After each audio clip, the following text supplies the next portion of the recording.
Hello, this is for problem number 7 on quiz 7-3b. It's asking what the scale factor is from the large shape to the small shape. The scale factor refers to multiplication. So what do I multiply, in this case, 9 by? So 9 times what number is going to give me the answer of 2. So this is what I'm trying to figure out. That's the scale factor. So because this is a 9 times problem, we're going to do the opposite of that to solve. We're going to divide. And if I make it an equation, it makes a little more sense.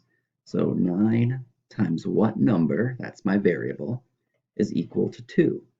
Well, to solve for x, or my variable, I just divide both sides by 9.